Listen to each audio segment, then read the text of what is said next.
Sampai mereka malah mintanya sumiha wa basoliha wa dasiha wa basoliha. Mereka itu malah minta, mbok kita diberikan sebagaimana dulu pas di Mesir. Yo enek bawang, yo enek brambang, yo enek kacang-kacangan. Lek gur mangan mana salwa tok yo bosen no. Masya Allah, okay. Kurang dapet nopo, okay. Bapak Ibu hadirin yang dirahmati Allah Subhanahu wa taala, belum cukup, akhirnya kemudian mereka diajak, ayo bangsa Palestina. Ya, daerah Palestina itu adalah tanah yang dijanjikan dulu, memang Masjidil Aqsa dan sekitarnya itu tanah yang dijanjikan oleh Allah Subhanahu wa taala untuk orang-orang Yahudi. Suruh masuk di sana. Inna fiha qauman jabbarin, kata mereka. Loh, di situ ada orang-orang yang napa niku keras, orang-orang yang keras, orang-orang Jabar niku barbar. Nggih. Penghuninya, penduduk aslinya itu sangar-sangar. Kita ini ndak mau untuk berperang, nggih. Mosok gur arep golek panggone lho, gur arep golek panggone dadak perang barang. Engko lek kelong terus piye? Ngoten, Pak.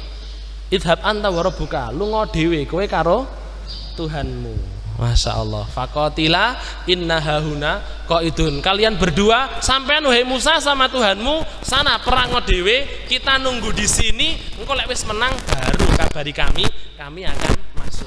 Lho kurang ajar napa mulai, Pak.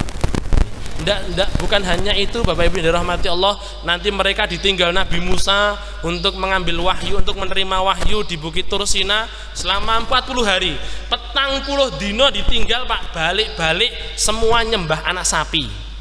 Ya, nyembah pedet, Masya Allah. Sampai seperti itu.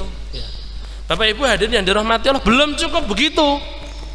Akhirnya Allah Subhanahu wa taala berikan hukuman kepada mereka, silahkan mereka akhirnya dikurung Bapak Ibu yang dirahmati Allah dalam satu kegelapan oleh Allah Subhanahu atas izin Allah. Jadi yang di sekitar mereka itu gelap semua, Pak. Ya kita sudah bahas sebelumnya nggih, di ayat-ayat sebelumnya gelap semuanya. Kemudian mereka membunuh satu dengan yang lainnya, sing urip nggih. Masih yo ingkar seperti itu, Pak. Gusti Allah niku panggah Maha Pengampun.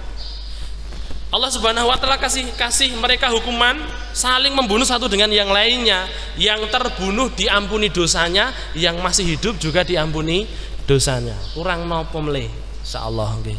Bapak Ibu yang dirahmati Allah, ngoten niku masih mereka itu ngomong, "Hei Musa, arinallaha jahrah." Mbok tulung Gusti Allah itu nampak gitu loh. Biar kita bisa tahu, sampean biasanya dewe karo Gusti Allah nggih. Jarene omongan karo Gusti Allah, lha ndi? Mbok yo Gusti Allah iki nampak gitu loh, ning ngarepe ae dhewe. Masih minta seperti itu, Pak. Akhirnya bener Bapak Ibu dirahmati Allah, diajak 40 orang perwakilan dari Bani Israel, diajak ke Bukit Tursina. Suruh mandang pucuk gunung Bukit Tursina. Akhirnya kemudian dihancurkanlah napa niku pucuk gunung ini dengan suara yang menggelegar. Akhirnya seluruhnya mati, Pak. Nabi Musa alaihissalatu wassalam beliau pingsan. Allah hidupkan lagi, Allah berikan kesempatan lagi untuk bertaubat. Masya Allah. Bani Israel itu seperti itu. Diwajibnya sholat 5 dino, ditawar dadi 5 kali sehari, dadi sehari sekali. Panggah kaboten ditawar meleh, akhirnya dadi seminggu sekali, hanya di hari Sabtu. Itu ngeyele Bani Israel. Maka Allah sampaikan tanyakan wahai Muhammad sallallahu alaihi wasallam, tanyakan kepada Bani Israel yang masih hidup di zamanmu, berapa banyak tanda-tanda kekuasaan yang sudah kalian dapatkan, yang sudah Allah perlihatkan kepada kalian. Tapi kalian panggah kufur. Ngono kok sampean pengen masih menguji, Pak. Rasul jadi nabi itu masih diuji, Pak, oleh mereka. Mosok sampean nabi? Aslinya bukan karena mereka tidak percaya. Mereka percaya. Bahkan Allah Subhanahu wa taala mengatakan di ayat-ayat sebelumnya, bahkan mereka itu lebih mengetahui Rasulullah sallallahu alaihi wasallam daripada anak-anak mereka. Sinten wong tuwa sing mboten kenal anak ya, Pak? Wong saka adohe, kayak anakku. Nggih napa nggih, Pak? Ditutupi maskere nggih, anakku. Bani Israel, Bapak Ibu yang dirahmati Allah, itu kenal betul dengan ciri-ciri Rasulullah SAW, bahkan lebih kenal daripada ciri-ciri anak mereka. Bapak Ibu yang dirahmati Allah, gitu itu Rasul itu masih diuji oleh mereka, dikasih pertanyaan yang nanti kemudian menyebabkan turun surat Al-Kahfi tentang pemuda yang dikurung dalam gua. Kemudian tentang Nabi yang namanya Zulkarnain. Akhirnya turun jawaban-jawaban dari Allah Subhanahu wa taala. Ya panggahe mereka ingkar kepada Rasulullah sallallahu alaihi wasallam. Bapak Ibu hadirin yang dirahmati Allah Subhanahu wa taala, makanya kan doane Nabi Musa niku napa? Dalam surat Thaha, Rabbis shrahli sadri. Ya Allah, longgarkan dadaku, sabar. Rumat banget umat sing kaya ngene iki. Rabbis shrahli sadri wa yassirli amri, dan mudahkan perkaraku. Bapak Ibu yang dirahmati Allah, ketika Nabi Musa itu doanya Rabbis shrahli sadri, tapi Allah memberikan karunia yang berbeda kepada Nabi Muhammad SAW. Allah katakan alam nashrah laka sadrak. Bukankah kami sudah melonggarkan dadamu wahai Muhammad? Kamu tidak perlu berdoa kepada kami, tapi sampean wis diparingi sabar oleh Allah Subhanahu wa taala. Nabi Muhammad SAW beliau ke Taif nggih. Taif dibandemi watan ya, Pak. Datang jauh-jauh dari Mekah, Pak. Berharap di Taif itu ada yang mau menerima karena masih ada kerabat jauh, Pak. Dan karena orang-orang Taif itu orang-orangnya wong-wong pinter-pinter. Ya, terkenal cendekiawannya. Kesana ini kok gembluduk-gembluduk. Maksudnya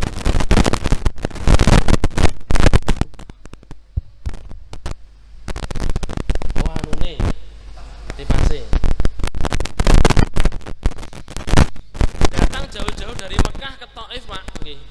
Pengennya itu supaya nanti ada yang mau menerima beliau hijrahnya, nanti hijrahnya ke Taif. Datang 2 orang Rasulullah SAW, sampai di sana, Pak, bertemu dengan 3 orang pemuka, ditolak semuanya. Pulang-pulang beliau dilempari batu. Dikatakan orang gila, bocah cilik-cilik, Pak, sing bandemi niku. Bukan bapak mboten, anak-anak kecil, ya. Para orang tua mengatakan kuwi lho wong edan, bandemi cah, dibandemi tenan, Pak. Masya Allah. Rasulullah SAW dibandemi watu ngoten niku sampai bercucuran darah, nggih. Sahabat yang bersamai beliau sampai jadi tameng melok babas bundas pisan. Ketika kemudian Rasulullah sedang istirahat di salah satu kebun kurma, di situ ada namanya Addas. Nggih. Addas itu berasal dari negeri Niwawa. Yang kita punya ulama di sana namanya Imam An-Nawawi. Niwa itu asal negerinya Nabi yang dimakan oleh ikan paus. Sinten? Nabi Yunus. Bapak Ibu yang dirahmati Allah, ketika beliau bersandar, maka malaikat penjaga gunung datang kan, menawarkan, wahai Rasulullah, Allah sudah izinkan untuk saya penjaga gunung, lek panjenengan purun tak angkat gunung ini amblek nih ning Taif. Tapi Rasulullah SAW mengatakan ndak, kan ngoten nih, Pak, ndak. Ya, fa inna qaumi la ya'lamun, sesungguhnya kaumku itu lagi ra ngerti wae. Masya Allah, dibandemi ngoten niku, Pak. Masya Allah, panjenengan saged, Pak, nyobi napa pripun? Dibandemi, kok boro-boro dibandemi, dilokne ngotene wis besengute nggih, Pak. Oh, titeh ngono engko. Ya, Masya Allah, Rasulullah dibandemi, Pak. Ditawari sama malaikat.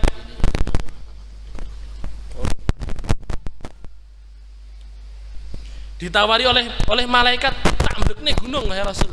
Tapi beliau ndak, umatku ndak tahu.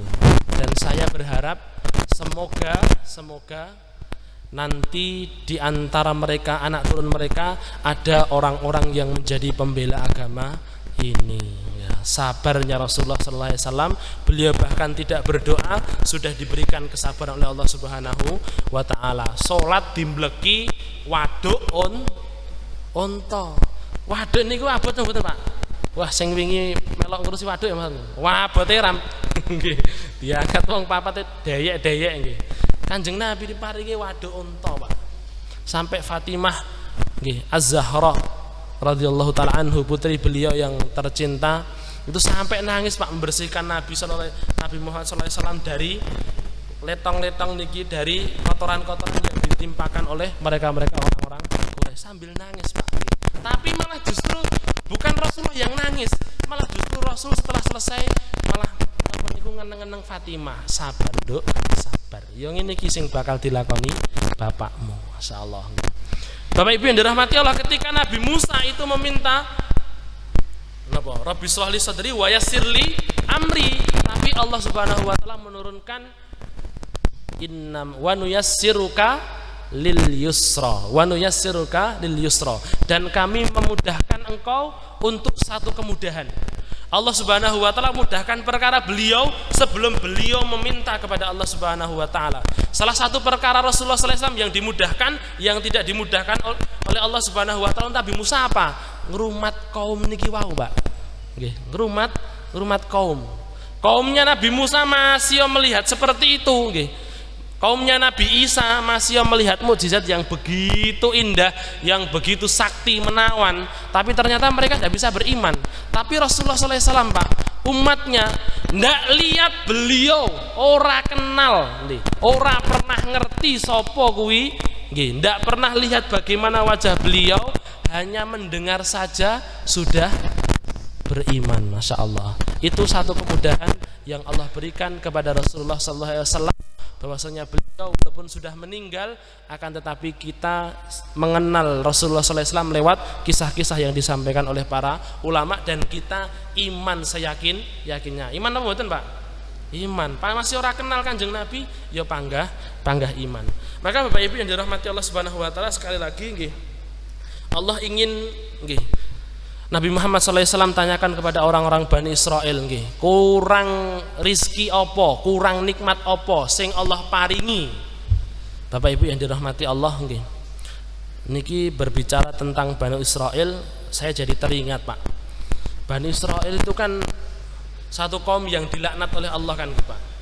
Tetapi kenapa ke Allah Subhanahu wa taala sekarang orang-orang Yahudi itu diberikan kekuasaan untuk menguasai semuanya? Kenapa nggih, Pak? Ya. Bahkan sosial media kita pun juga miliknya orang Yahudi. Instagram, Facebook, juga Twitter. Twitter ngene sinten, Pak? Apa nggih Yahudi pisan? Nggih. Sampai ada perusahaan kilang minyak terbesar Rockefeller niku, nggih, Pak. Ya. Rockefeller dan lain sebagainya. Ternyata pemilik klub-klub sepak bola terbesar itu juga orang-orang Yahudi. Nah, kenapa kok orang Yahudi diberikan oleh Allah Subhanahu wa taala kekuasaan? Ternyata, Pak, dalam Al-Qur'an itu sudah Allah sebutkan loh, bahwasanya mereka itu akan diberikan kekuasaan, akan dilimpahkan harta mereka, akan dilimpahkan anak turun mereka. Itu ada, Pak. Niki. Nah, silahkan dibuka coba surat Al-Isra. Oke. Surat Al-Isra surat ke-17. Ayat yang ke-4, mulai ayat yang ke-4. Sampun Al-Isra ayat yang ke-4.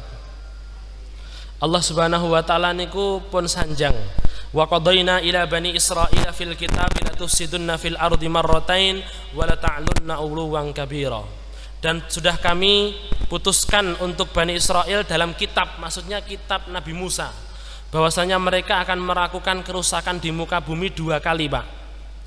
Dan mereka akan napa niku berlaku digdaya, ya, berlaku sombong dengan kesombongan yang nyata, yang besar. Bapak Ibu hadirin yang dirahmati Allah Subhanahu wa taala, 2 kali Allah Subhanahu wa taala tulis dalam kitabnya Nabi Musa bahwasanya orang Yahudi itu akan punya kuasa, akan punya digdaya di kehidupan dunia ini. Kemudian ayat yang ke-5, silahkan artiannya, monggo Pak Rokim dibaca, Pak, artiannya, Pak.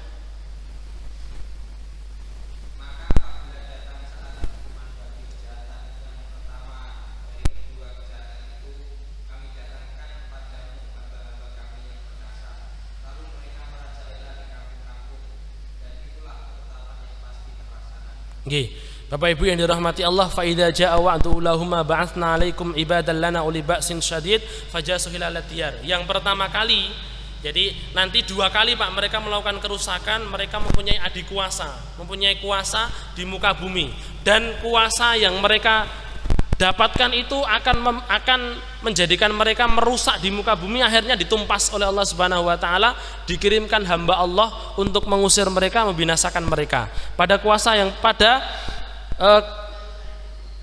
perkara yang pertama, pada kerusakan yang pertama itu para ulama tafsir berbeda pendapat, Pak. Ada yang mengatakan itu dulu sebelum zaman Rasulullah SAW. Karena Al-Quran ini diturunkan kepada Rasul, itu ada salah satu yang nanti akan terjadi memang di masa Rasulullah SAW maupun setelahnya, yaitu pada perkara yang kedua, kerusakan yang mereka lakukan pada perkara yang kedua. Nah, pada kali yang pertama mereka membuat kerusakan, Pak, akhirnya Allah kirimkan kepada mereka orang-orang yang akan menghancurkan mereka. Para ulama berbeda pendapat. Ada yang mengatakan kali pertama ini ada raja namanya Bukhtanasor atau Bukhtansor, yang mereka kemudian melakukan, kalau katanya ada Holocaust, Holocaust tapi di Jerman.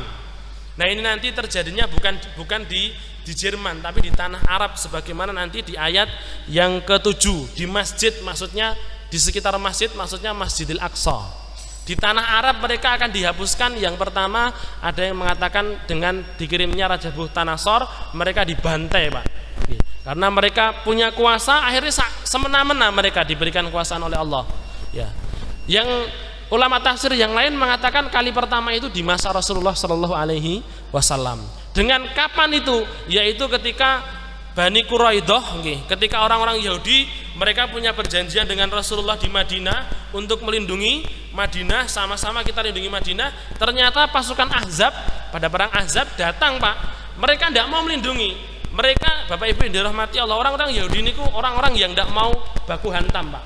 Ya. Allah sampaikan dalam surat Al-Hasr itu mereka kalau perang beraninya cuman di belakang benteng saja. Ibaratnya niku, Pak, seperti kalau dalam video ini ada napa niku dua anjing saling menggonggong, terus diparingi gerbang. Gerbangnya dibuka, Pak, meneng kabeh. Tapi gerbangnya ditutup, gonggong kabeh. Wah, sajake tenanan. Tapi barang dibuka meneng kabeh. Orang Yahudi niku beraninya cuma seperti itu, Pak.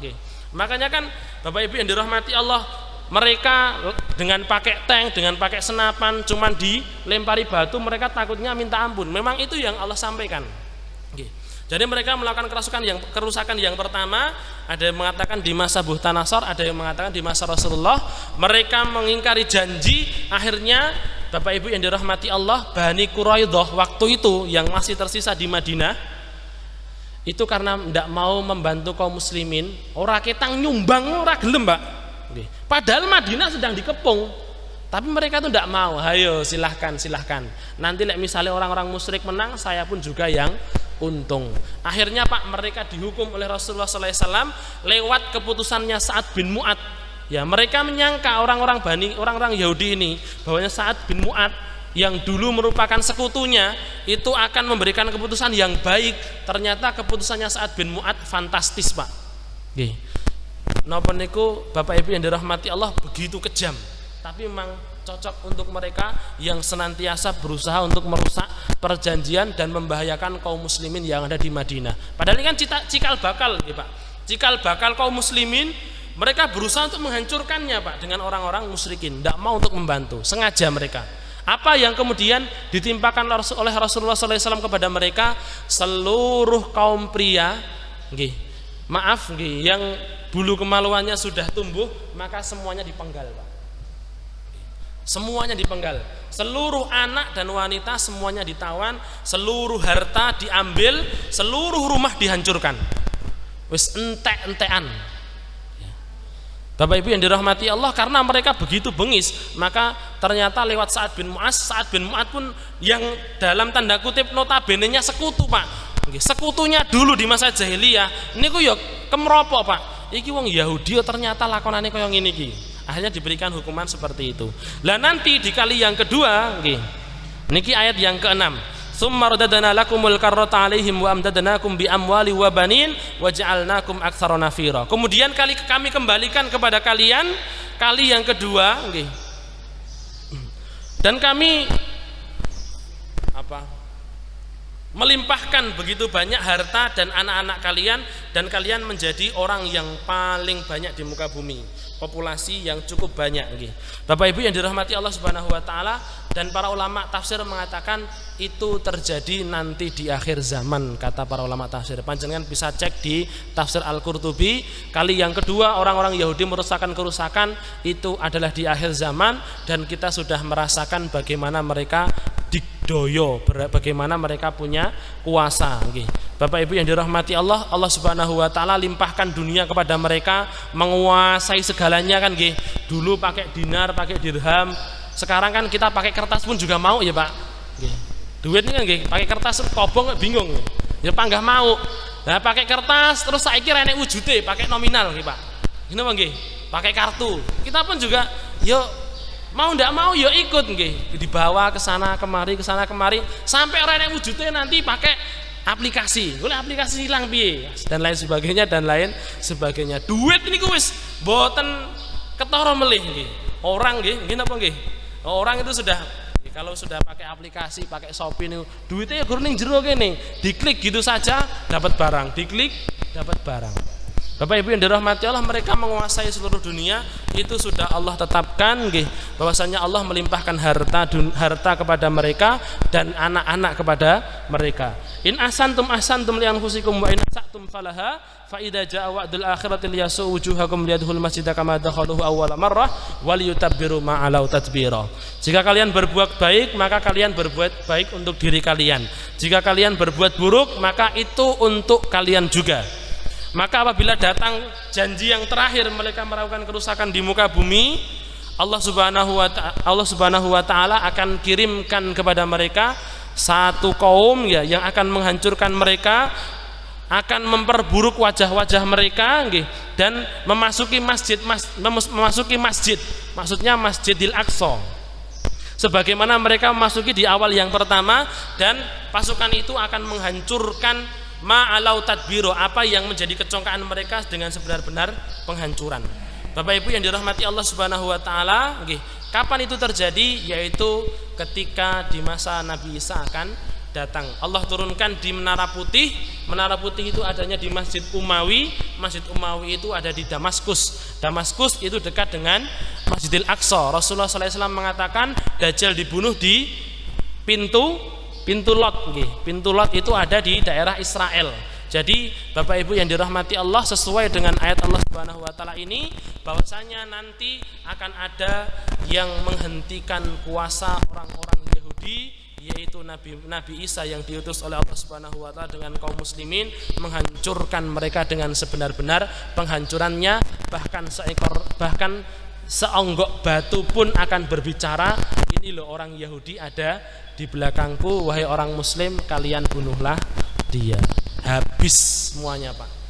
Salah satu Bapak Ibu yang dirahmati Allah, salah satu yang disampaikan Rasulullah kan ketika Dajjal dibunuh oleh Nabi Isa dengan pedangnya, Nabi Isa kemudian menampakkan pedangnya yang berlumpuran darahnya Dajjal sudah mati, maka seluruh pasukan Dajjal kocar-kacir Pak.